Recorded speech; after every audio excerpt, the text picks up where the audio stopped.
Jangan lupa tonton, subscribe, like, and share.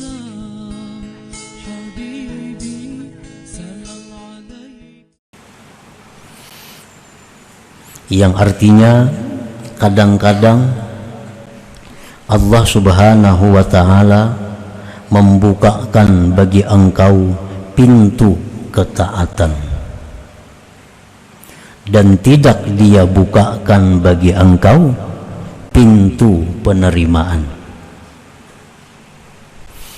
Artinya kadang-kadang Allah Subhanahu wa ta'ala memberikan kepada seseorang itu hidayah, memberikan taufik sehingga dia bisa taat kepada Allah, tetapi hanya sebatas itu. Taatnya belum Allah buka pintu kabulnya. Banyak orang yang beribadah kepada Allah tetapi belum Allah terima ibadahnya. Banyak orang yang diizinkan masuk ke sebuah istana tetapi rajanya tidak keluar dari kamarnya menemui para tetamunya. Nah, demikianlah perbandingannya.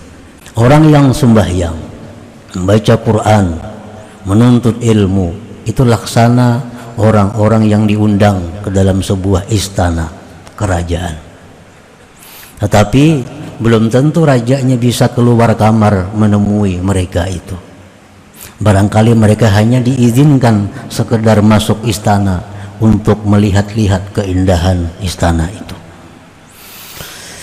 Nah, para muhibbin rahimakumullah, demikian pula halnya banyak orang yang dibukakan hati untuk taat, untuk beribadah, tetapi Allah tidak menerima amal ibadah mereka itu.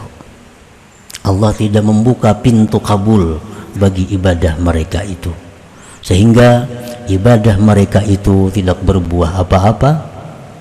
Ibadah mereka itu tidak dapat pahala apa-apa dari Allah Subhanahu wa ta'ala.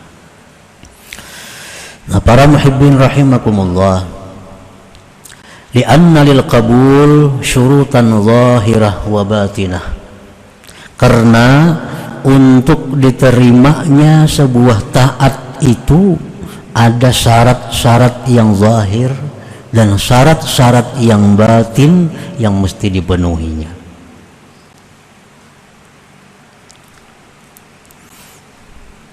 Tanpa syarat-syarat itu maka taat ini tidak diterima oleh Allah Subhanahu wa ta'ala.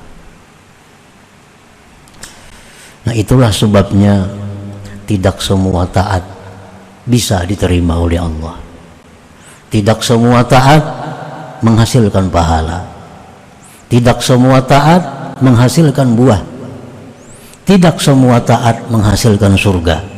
Karena banyak taat-taat hamba itu yang hanya sampai di atas kepalanya, tidak sampai ke hadirat Allah Subhanahu wa ta'ala. Para muhibbin rahimakumullah, pamin syurutiha zahirah, setelah syarat-syarat taat yang diterima yang zahir, ada fi waktiha, menunaikan taat itu di dalam waktunya. Menunaikan taat itu di dalam waktunya. Nah, apabila sebuah taat itu kita kerjakan sudah lewat waktunya, nah, tentu tidak akan diterima lagi oleh Allah Subhanahu wa ta'ala. Kalau kita undangan pengantin jam 1 sampai jam 4 itu undangan, datang pukul 6 tetap disilahkan masuk oleh ampun rumah, tapi makanannya sudah habis, hidangannya sudah habis.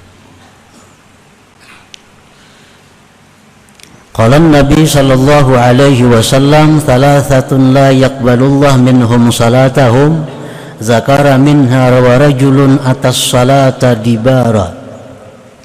Ad-dibar ay ya'tiyaha ba'da an tafutah. Rasulullah sallallahu alaihi wasallam bersabda, 3 kelompok yang mana Allah tidak menerima dari mereka itu sembahyang mereka.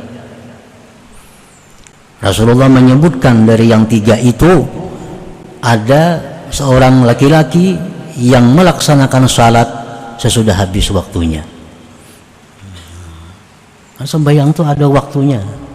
Zuhur dari jam 12:04 sampai jam 3 sekian. Kalau kita sembahyang zuhur jam 4 tutup sudah.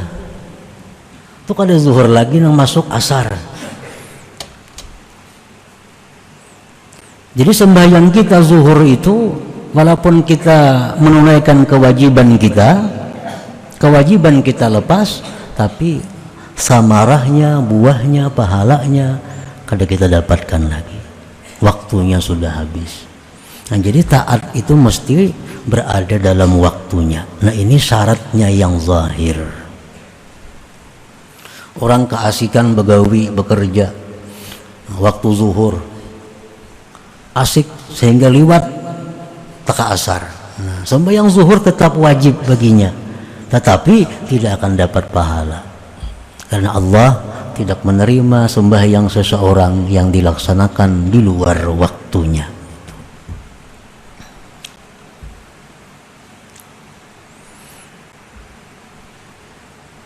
Nah, demikian pula apa-apa yang disampaikan oleh Rasulullah SAW tentang amaliyah-amaliyah. Yang ini baca pada waktu ini, nah, ini baca sekian kali. Nah, itu bilangan-bilangan itu adalah merupakan syarat yang zahir untuk diterimanya sebuah amal. Wa minha, setengahnya lagi dari syarat-syarat taat yang diterima itu yang zahirnya aklul halal, makanan yang dimakan halal. Qala Nabi sallallahu alaihi wasallam, inna malakan ala baitil maqdis yunadi kulla yawmin wa kulla laylah man akala haraman lam yuqbal minhu sarfa wala adla. Rasulullah sallallahu alaihi wasallam bersabda bahwa malaikat di Baitul Maqdis Palestina, malaikat itu berseru tiap siang malam. Apa seruan malaikat itu? Pengumumannya, siapa-siapa memakan yang haram tidak diterima baginya baik ibadah sunat atau ibadah fardunya. Makan makanan yang haram, baik yang haram zatnya, minum arak misalnya, makan bangkai, makan binatang yang tidak halal, nah ini haram zatnya. Ada yang haram wasilahnya, padahal halal beras, tapi caranya dengan haram, nah itu pun haram. Nah, kita makan makanan itu, setelah itu kita beribadah, Allah tidak akan menerima ibadah itu. Allah tidak akan berkenan memberi pahala ibadah itu. Berapa hari sampai kita tobat daripadanya, sampai kita tobat daripadanya.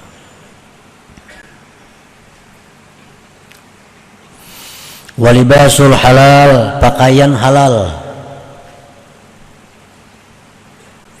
Qala Rasulullah sallallahu alaihi wasallam, man ishtara thawban bi asyrati darahim wa bi thamanihi dirhamun min haramin lam yaqbalillah lahu salatan ma dama alaihi.